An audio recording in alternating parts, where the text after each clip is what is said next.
What's up, guys? Rare Spark here, and welcome to another episode of WWE Supercard Saturday.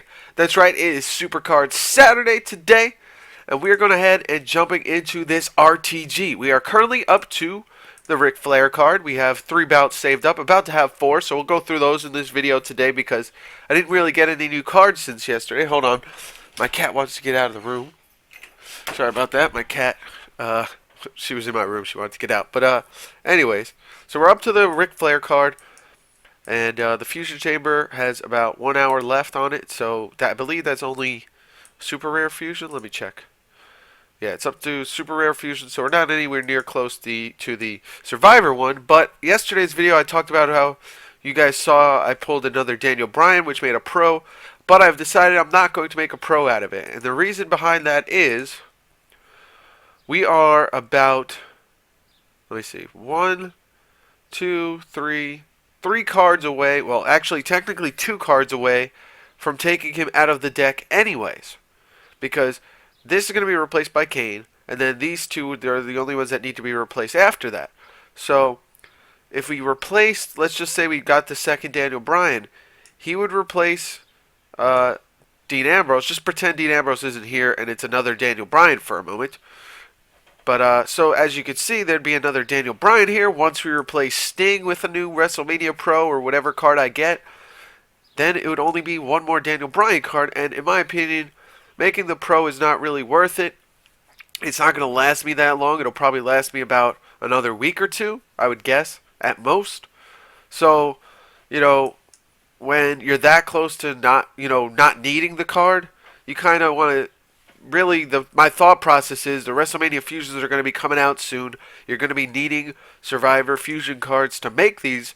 So rather than, make a pro and cut my process down even less and, don't have as many Fusion cards to feed into the Fusion for WrestleMania, I'm going to save them and I'll have 2 Daniel Bryan cards and a John Cena card. So 3 cards off the bat. I can get right into WrestleMania Fusion cards very quickly once they are released. But, yeah, we're 70 out of 180 on the Ric Flair. And we have not started another King of the Ring yet. Like I said, I'm going to be waiting for Kane. It is painful waiting. Believe me, I've wanted to start one quite a few times now. But I know I'm close enough to Kane. I'll probably get him by the end of today. So I might as well wait and start a King of the Ring tonight. But as you can see, Fusion Chamber, it's got 59 minutes left. It's super rare. And let's go ahead and jump into some RTG action while I talk about the 2K forum drama. So, quite a few things going on the 2K forum. And it's really just a battle between the top players and, the people that are trying to be the top players, I guess you could say. But, a lot of the people on the other side of things, the people that don't go for just PC or don't go for PCC and RTG and stuff like that, or players that haven't played as long as the people that have played since the game came out. A lot of them really don't want to hear or understand where a lot of the people are coming from that have played this game for a while, and it's really frustrating on the forums for me because a lot of the times I'm sitting there trying to explain how I've been playing this game since the game came out. And someone that's been playing it for 2 months shouldn't be able to, beat me in a sense. And a lot of people don't want to hear that kind of stuff on the forums. But it's like they don't want to hear where I'm coming from. If I've been playing this game since I started, in any other game, MMORPG, any other games you could think of, if you've been playing the game since it came out, and you've been playing for months on months and putting in the effort and stuff like that, like a lot of people have done to be the top, quote-unquote, top players in the game, you should be able to be the top player. You deserve to be at the top. You know what I mean? If you're in an MMORPG and you've been playing for months and there's this guy that's been playing for like 2 days, he's not going to complain that there's no fast track to catch up to this guy. You just accept it, you respect the fact that the guy's been playing a lot longer than you, and you move on. But in Supercard, especially on the 2K forums at least, a lot of you guys who comment on my videos seem to understand and agree that PCC cards should be stronger and all this stuff, which I don't want to get into in this video. It's more about the fact that, the RTG exploit has been released. A lot of people, I'm not going to explain how to do it because I don't want people doing it. because unfortunately it makes it possible for everybody to plus 5 all the way through to the end of RTG, no matter what deck they have, because you can manipulate the matchup who you run into in RTG, and you can make it basically a rare level deck. So it's really just frustrating for me because people like me who have been playing the game since the start are basically getting screwed over because these people who have released the exploit in the game are able to get these cards for this. They can go plus 5 all the way through just like I can, and I've worked my butt off to be able to plus 5 all the way through. A few months ago I could not even plus 5 all the way through. Actually, I think it was 2 RTGs ago I couldn't plus 5 all the way through. I had to stop about 160 out of 200, and I had to grind plus 3s and plus 1s, and that's part of the game. Working towards that, and there's no sense of accomplishment for the new people. So they think it should be easy. You should be able to get every card in the game, and that's another thing that goes into the PCC versus RTG debate about that the PCC card should be buffed. And I personally agree because I put in the hours all for the PCCs, and yes, I do know the stats beforehand, but that doesn't disregard the fact that the effort to get PCC pros is immensely more than the effort to get RTG pros. Anybody can really technically get an RTG pro because you can easily just spend $25, $50 and you get that card just like that.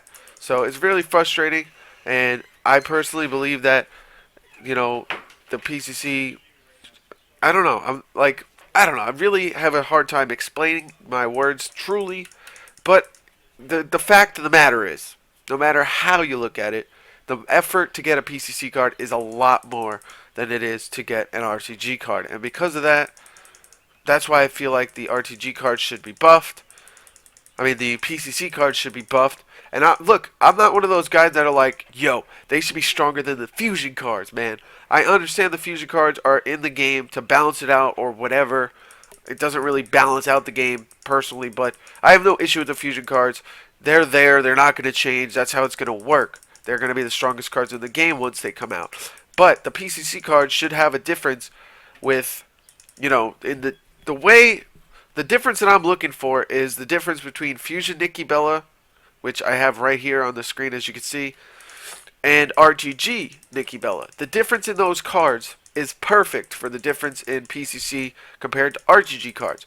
Now, I'm just saying, the PCC cards should beat RTG cards, I would say 60% of the time. And trust me, as someone who has both Fusion Pro Nikki and RTG Pro Nikki, using Fusion Pro Nikki, I have lost in the past to RTG Nikki plenty of times. You can proc, you can have better, what's the word? Better support cards than me, A lot of things can factor into you beating me. And that's why I think it's fair to have, a little bit of a buff to the PCC cards, make them something worthwhile, and make it so you're not basically saying F you to all the top people that go for these PCC cards and put in the effort and put in the time. But that's my 2 cents on the PCC versus RTG debate and the 2K forums. And it's just really frustrating because talking to the 2K forums, it's really like talking to a brick wall at this point. A lot of them are just so against the top, the people that are, got the best cards in the game because, the top players are saying, yo, why are these guys who have been playing for 2 months equal to me? And I don't mean that in like, I'm better than you. I mean it in a sense of just your card strength and your deck strength. Why is somebody who has been playing for 2 months already caught up to me when I've been playing since the game came out? And it's really frustrating because in any other game I've ever played, if you put in the time and the effort, the person who started before you or after you is not going to catch up. The only way you catch up is through hard work and maybe spending a little cash here and there. And I don't, the RTG is just way too easy in my opinion at this point and I have no problem with people plus wanting it all the way through. But at the same time, make the PCC cards stronger. That way not everyone gets them. 200 people only get those cards anyway, so it's not going to kill the balance of the game.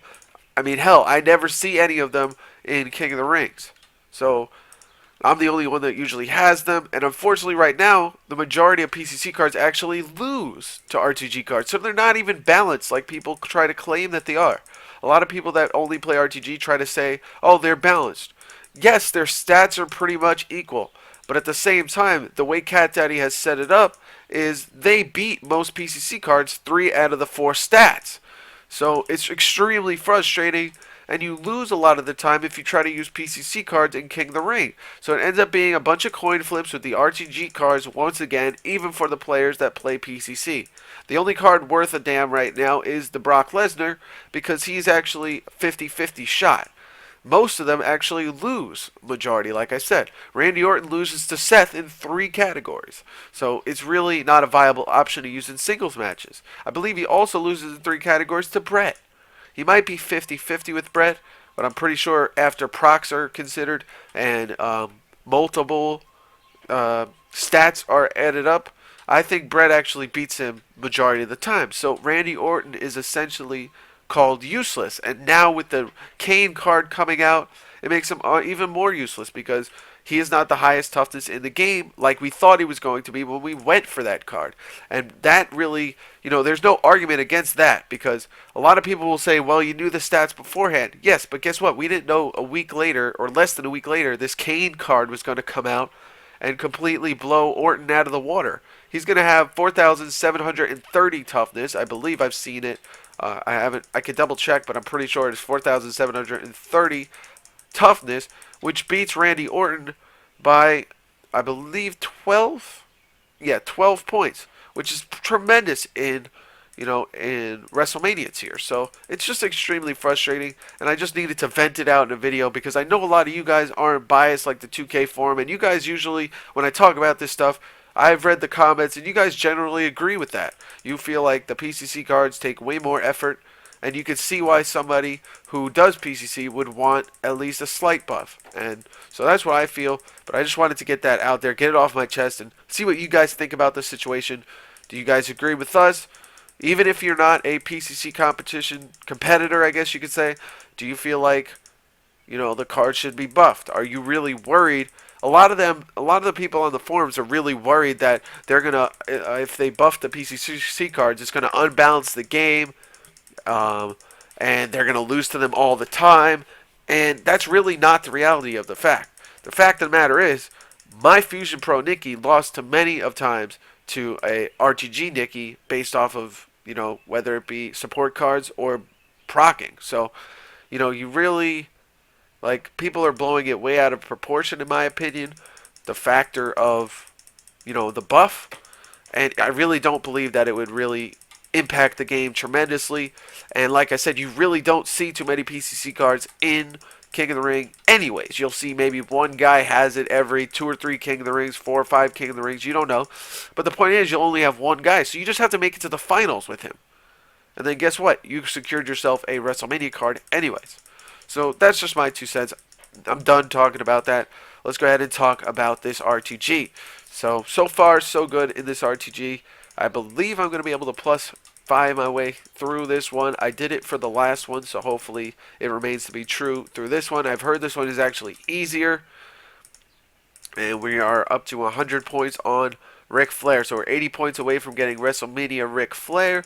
And then we'll be on our way to working on those Canes, which you'll probably see me do a finale video where I'm about 10 points away on the final Cane in the next episode because, I like to do the finale and, talk about the card and max it out for you guys on camera. So I'll probably do that in the next episode. So be sure to check out WWE Supercard Sunday as I will be probably completing this RTG Cane tomorrow. So there we go. So far so good. We got a tag match here against Mark Henry and Rob Van Dam, but Dean Ambrose and Brock Lesnar are going to handle this one very easily thanks to their tag capabilities. Oh, what do you know? Another Brock Lesnar and Dean Ambrose combination. So we're going to send out Edge in the singles match, and we'll see if a tag team match comes up, and it indeed does. And there we go. Dean Ambrose, Brock Lesnar, another tag combination. So kind of fun. I love having duplicate, cards on my team. Technically, they're not duplicates because one's a regular WrestleMania Brock Lesnar and one's an RTG Dean Ambrose, and another is a Fusion Pro Dean Ambrose and a PCC Pro Brock Lesnar. So let's see. Tag capabilities in this match. Nobody's tag compatible, but I'm going to send out Bad News Barrett. because he is completely untag compatible with these guys. Charisma match looks like a job for Bret Hart and Daniel Bryan.